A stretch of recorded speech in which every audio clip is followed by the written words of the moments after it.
So this is the last day's vlog যেখানে আমরা এখন আবার চলে যাব বাপাস বাড়িতে। তো দেখো আমরা অলরেডি রেডি হয়ে গেছি অ্যান্ড আমরা এখন বেরিয়ে পড়েছি। তো আমরা তো সেলুলার জেলটা দেখিনি, তো সেটাই আজকে দেখব। তো চলো তোমাদেরকে দেখাই। আর দেখো আমার বর এখানে সব লাগেজগুলো ঢুকিয়ে দিচ্ছি। দেখো সব লাগেজ ঢুকিয়ে দিলাম। চলো চলো চলো এখানে আসো, ঢোকো, চলো চলো। হেই গাইস, দেখো আমরা এখন কোথায় আছি। সেদিনকে দেখো রাত্রিবেলা তোমাদেরকে এখান দিয়ে দেখিয়েছিলাম, এখন দেখো সকালবেলা আমরা এসেছি আবার সেলুলার জেলটা দেখতে। তো দেখো দেখাচ্ছি কি সুন্দর লাগছে, দেখো সমুদ্রটাও কি সুন্দর লাগছে। কি জানি এদিক দিয়ে কতটা তোমরা দেখতে পাচ্ছ, বাট সত্যি খুব ভালো লাগছে। দেখো কতটা ওপরে আমরা। তো চলো যাওয়া যাক।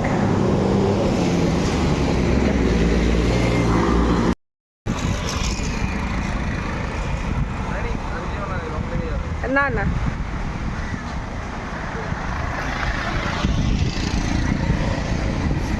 এখানে হেভি সুন্দর খাবার চলছে।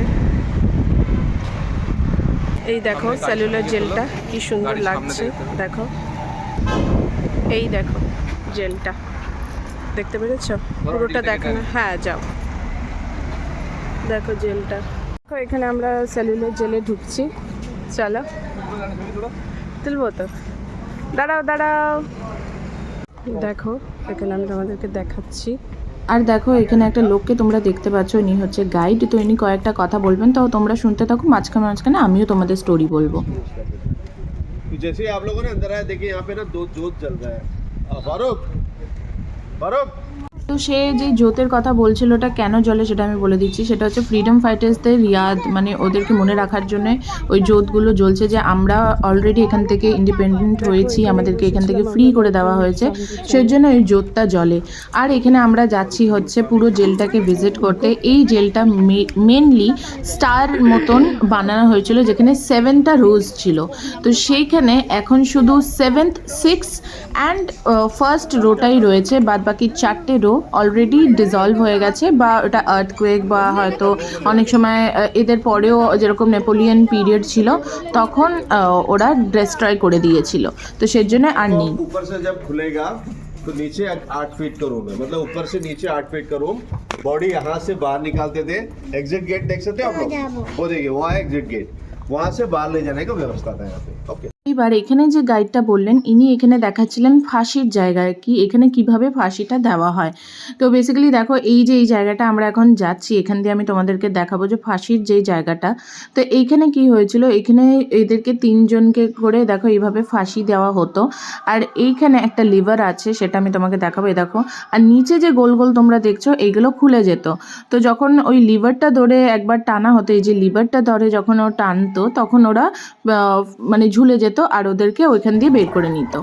এইবার এখান থেকে আমরা যাচ্ছি দেখো একটা মিউজিয়ামের দিকে, মিউজিয়াম ইন দ্য সেন্স একটা গ্যালারির দিকে, যেখানে ওদেরকে কি কি পানিশমেন্ট দেওয়া হতো সেই সব জিনিসগুলো রাখা আছে। আর দেখো আমার মেয়ে কেরম দৌড়ে দৌড়ে চলে যাচ্ছে আগে আগেই।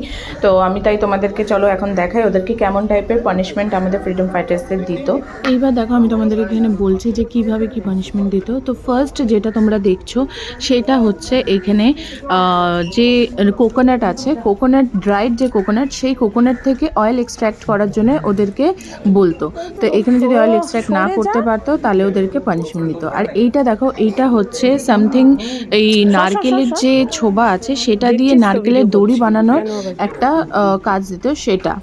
আর এইখানে হচ্ছে যদি কেউ খুব বেশি প্রবলেম ক্রিয়েট করে বা কিছু, তাদেরকে পুরো নেকেড করে এরকম কটনের হোয়াইট কালারের এরকম ন্যাকড়া জড়িয়ে ওইখানে বাটটাকে মানে পাছায় এমনভাবে করে মারতো যাতে ওদের চিড়ে চিড়ে যেত। তো এইরকমভাবে ওদেরকে অত্যাচার করেছে গাইস। মানে যখন শুনছিলাম না গায়ে পুরো কাঁটা দিয়ে উঠছিল যে ওরা কতটা কষ্টভাবে এখানে ছিল। মানে জেল, কিন্তু জেলে এমনভাবে ছিল, এখনকার জেলে তো এগুলো কোনো পানিশমেন্ট দেওয়াই হয় না টু বি অনেস্ট, কিন্তু ওই সময় জেলে যে মানে ওদেরকে পানিশমেন্ট না, এগুলো ওদের ওপর অত্যাচার হতো লিটারালি। তো চলো এবার এইগুলো দেখার পর আমরা এখন জেলের মধ্যে যাব দেখতে। তো সামনে আমাদের গাইড যাচ্ছে আর আমরা এখান দিয়ে যাচ্ছি। তো এখানে অনলি 3টে রোই বাকি আছে, যেটা আমি তোমাদের বললাম এখনই। তো চলো এখন আরেকটা জায়গায় তোমাদের নিয়ে যাই।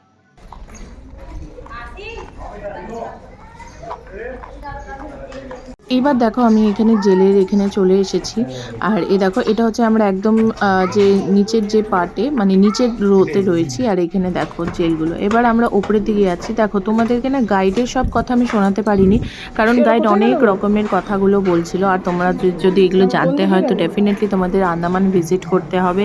অ্যান্ড সেলুলার জেল তো ভিজিট করতেই হবে। এটা আমাদের সেলুলার জেল এর জন্য রেখে দিয়েছে, কারণ এটা একটা হিস্টোরিক্যাল ওয়েতে রাখা হয়েছে, যাতে সবাই মানে এটা দেখে আর বুঝতে পারে যে আমরা এত ইজিলি কিন্তু ইন্ডিপেন্ডেন্সি পাইনি। আমাদের যে ফ্রিডম ফাইটার্সরা কতটা বেশি আমাদের জন্য লড়েছে, তবেই গিয়ে আমরা এই ইন্ডিপেন্ডেন্সি পেয়েছি। ওদের উপর কত অত্যাচার হয়েছে, এগুলো হচ্ছে সব তার কি বলবো একটা আই উইটনেস হয়ে রয়েছে। তো তোমাদেরকে আমি একটা গাছও দেখাবো, যেটা এখনো পর্যন্ত আই উইটনেস রয়েছে যে এত কিছু হয়েছে। আর এইটা দেখো আমি তোমাদের টপ পার্ট দেখাচ্ছি। তো এখান থেকে তোমরা 3টে আইল্যান্ডই দেখতে পারবে। একটা রস আইল্যান্ড আছে, আরেকটা আছে হচ্ছে নীল আইল্যান্ড, যেখানে আমরা গিয়েছিলাম। এবার আমি এখানে তোমাদেরকে 3টে উইং দেখাচ্ছি। এটা হচ্ছে 6th উইং, আর ওই দুটো দেখেছিলে, একটা হচ্ছে 1st অ্যান্ড একটা হচ্ছে 7th। তো আমি যেরকম বলেছিলাম তোমাদেরকে যে 3টে উইংই রয়েছে, আর 4টে উইং বাদ বাকি সবই ডিস্ট্রয় হয়ে গেছে আর্থকুয়েকে বা হয়তো কোনো ওয়ারে এগুলো ডিস্ট্রয় হয়ে গেছে। আর একটা যে উইং এই যে এখানে যে দেখতে পাচ্ছ, এগুলো হচ্ছে হসপিটাল। ওই উইংটা ভেঙে গেছিলো, তাই জন্য এটা পুরো ভেঙে এখানে এই জায়গাগুলো সব হসপিটাল করে দেওয়া হয়েছে, আন্দামানের যে হসপিটালগুলো আছে সেটা। এবার দেখো ওই দেখো আইল্যান্ডগুলো তোমরা দেখতে পাচ্ছ। এইখানে যে ভিউটা খুব সুন্দর ছিল, তাই জন্য আমি বারবার করে তোমাদেরকে দেখিয়েছি। এরপর আমরা আবার নিচে গিয়ে দেখো ওই উইংগুলোর কাছে একবার গেছিলাম। তো এখান থেকে আরও বেশি কাছে দেখা যাচ্ছে, দেখো হসপিটালগুলো কি সুন্দর দেখা যাচ্ছে। তো বেসিক্যালি দেখো এত কিছু শুনে না সত্যি খুব খারাপ লাগছে। আর আমাদের যে গাইড ছিল উনি আমাদের বলেছিলেন যে আমাদের বাচ্চাদের যেন আমরা এটা বলি যে আমরা কতটাই কষ্ট করে এরকম ইন্ডিপেন্ডেন্সি পেয়েছি। আমাদের যে ফ্রিডম ফাইটার্স, আমরা তো কয়েকটা ফ্রিডম ফাইটার্সের ব্যাপারেই পড়েছি, তাই না? কিন্তু এরকম অসংখ্য ফ্রিডম ফাইটার্স ছিল যারা অনেক কিছু সহ্য করে অনেক কিছু করে আমাদেরকে এরকমভাবে ইন্ডিপেন্ডেন্ট করেছে। আর সত্যি এই যে সেলুলার জেলে গেছিলাম, এইখানকার যে একটা ভাইব সত্যি খুবই খারাপ লাগছিল ভেবেও যে ওরা কতটা কষ্ট সহ্য করেছে। তো তোমাদের এই ব্লগটা কেমন লাগছে ডেফিনেটলি আমাকে একটু বলো। এটা একটা হিস্ট্রির ব্যাপার, তো এখানে তো আমি মানে এক্সট্রা করে তো কিছু তোমাদেরকে বলতে পারবো না। যতটুকু শুনেছি ততটুকু আমি তোমাদের বলতে পেরেছি। দেখো এর মধ্যে ওরা থাকতো।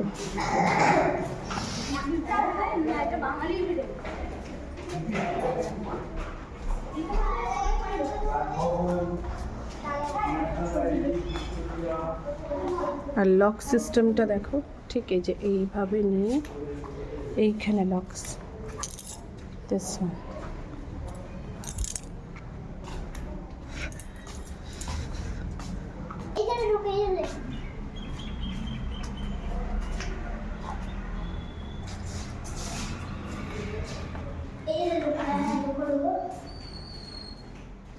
তাহলে বলো এইটুকু রুমের মধ্যে থাকতো। দেখো গাইস কত কষ্টভাবে ওরা থাকতো, দেখতেই পাচ্ছ। এই জেলে ওদেরকে রাখতো। আমরা তো এখানে এখন দেখছি একটা ঐতিহাসিক ব্যাপার, কিন্তু যারা এখানে ছিল ভাবো তো তাদের কত কষ্ট, তারা কত কষ্টতে ছিল। এখানে কত রকমের যে সাজা, যে পানিশমেন্ট ওদের দেওয়া হতো, কাইন্ড অফ ভেরি ক্রুয়েল টাইপের ওদের পানিশমেন্ট প্রোভাইড করা হতো। সেটা সত্যি মানে শুনেও একটা কেমন লাগে, গায়ে কাটাই দিয়ে উঠছিল যখন শুনছিলাম। দেখো জেল, এইটা আরেকটা সেলের দিকে আমরা যাচ্ছি। দেখো এইটা হচ্ছে যারা জেলার বা কার যেন বললো, এটা কি যেন, জেলার গার্ড রুম। এটা হচ্ছে বীর সাভারকর যে সেলটা ছিল তাদের। দেখো এখানে দেখো এনার ইয়েও রাখা হয়েছে। দেখো cellular jail, national memorial, Andaman and Nicobar island. Vinayak Damodar সভাকরের। দেখো তার এই যে সেল, তাকে এখানে রাখা হয়েছিল, দেখো তার ফটো দিয়ে এখানে রাখা হয়েছে। দেখো ঠিক এইরকমই তাদের খাবারের ইয়ে দিত, এই যে খাবারের একটা ব্ল্যাঙ্কেট, এরকম ছোট্ট একটা ইয়ে খাট, আর এই যে ওনার ফটো। দেখো লাইট টাইট তো এখন লাগানো হয়েছে, লাইটগুলো তো ছিলও না। এই দেখো এখানে মৃত্যু লেখা আছে, মৃত্যু লেখা আছে এখানে, মৃত্যু লেখা আছে, মৃত্যু।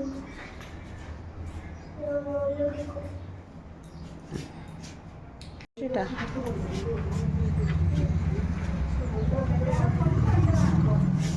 আর আমরা এখন কিছুতেই কিছু কষ্ট করতে চাই না। আর এখানে দেখো, এইখানেও আমরা একটা গ্যালারিতে ঢুকছি। এখানে বেসিক্যালি সব কিছু লেখা ছিল যে আন্দামান আগে কীরকম ছিল, তারপরে ব্রিটিশার্সরা কীরকমভাবে থাকতো, ওদের মিটিংস কিভাবে হতো, কে কী করতো, তো এগুলো সব কিছু এখানে লেখা ছিল। আমি পড়ছিলাম, ভালোই লাগছিল যেহেতু হিস্ট্রির ব্যাপার। তো দেখো এগুলো এরকম করে সব ফটো দিয়ে সব করা ছিল। তো আমরা এখন জেলটা ঘুরে ঘুরে দেখলাম। অবশ্যই তেমন যে ভালো লাগবে সেটা নয়, এখানে আমাদের অনেক যোদ্ধা যারা ফ্রিডম ফাইটার্স ছিল, তারা এখানে কত কষ্ট করে যে মারা গেছে ভাবলেই খুব কষ্ট লাগছে। অনেক রকমের ওদের ওপর টর্চার্স করা হয়েছিল, খুবই বাজেভাবে টর্চার করা হয়েছিল, ভাবলেও সত্যি গায়ে কাটা দিয়ে উঠছে। দেখো এই যে পুরো জেল, দেখো এই যে বসে আছে, দেখো পেছনে, দেখো দেখো।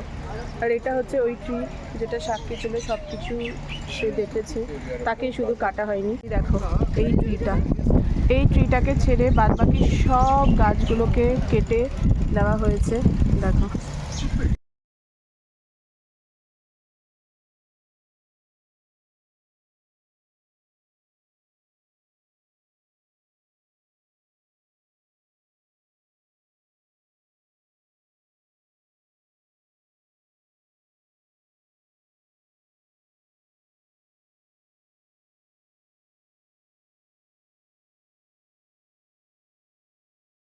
এবার আমরা এখান থেকে বেরিয়ে যাচ্ছি। দেখো এই যে এটা হচ্ছে জ্যোতির্লিঙ্গ, সবসময় জ্বলতে থাকে, দেখো দেখতেই পাচ্ছ। এই যিনি আমাদের গাইড ছিলেন।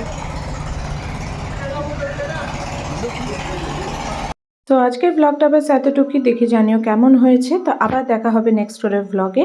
তো তব তক লিয়ে টাটা।